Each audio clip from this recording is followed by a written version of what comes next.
Hi everybody, good Tuesday morning to you. It's 3 News senior meteorologist Matt Wintz. Want to give you an update on Milton. This is as of Tuesday morning. Keep in mind, if you're watching this Tuesday afternoon, things have likely changed as these hurricanes have a mind of their own. But here's what we're dealing with over the last 18 hours. I want to show you the loop because Milton had a very well-defined eye yesterday. That's when the winds ramped up to 180 miles per hour. Here it is. And watch what happens as Milton encounters the Yucatan.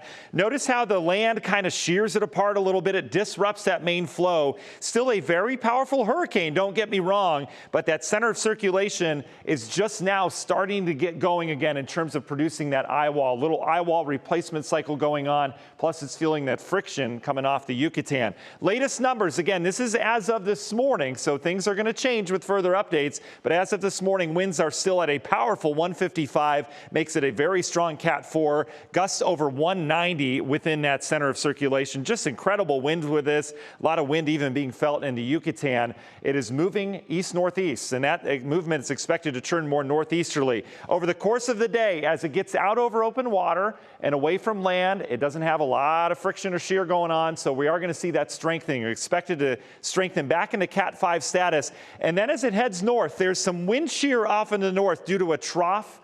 We talked about that yesterday. Hurricanes like to be on their own. They like to do their own thing. And as this encounters that wind shear, it's going to start to disrupt it a little bit. So we are expecting a weakening trend as it approaches the Tampa Bay area. But I use that term loosely because this is still going to be a very powerful storm. The other issue is going to be storm surge as this moves in. And that storm surge, depending on the track of that, is either going to be really bad for Tampa Bay or just bad. I'll show you what I mean here in a second. But here's your futurecast. Outer bands just getting into Florida as we go into the morning hours tomorrow. The bulk of this storm moves in tomorrow evening into tomorrow night. You can see our in-house model bringing heavy rain and wind, tornado threat to areas of western Florida on the initial part there. And then it takes the center right over Tampa Bay or just south of town. That would keep the flow out of the east-northeast in Tampa. That would keep a lot of the water out. If this tracks further north, that would bring a lot of the water in. Either way, life-threatening storm surge down towards Fort Myers, Sarasota.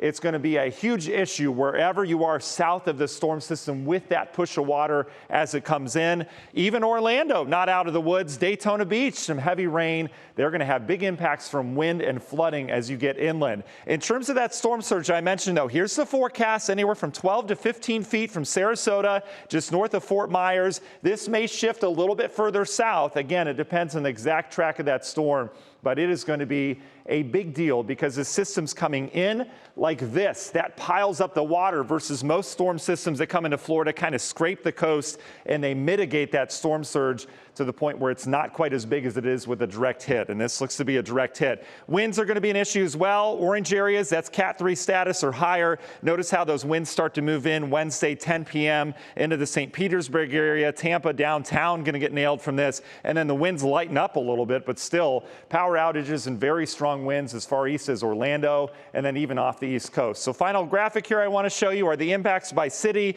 Jacksonville, Gainesville, some moderate impacts from that. Orlando, a little bit higher as you'll get to the bulk of that as it heads inland. Tampa, St. Pete, Sarasota, impacts will be catastrophic for some of those locations.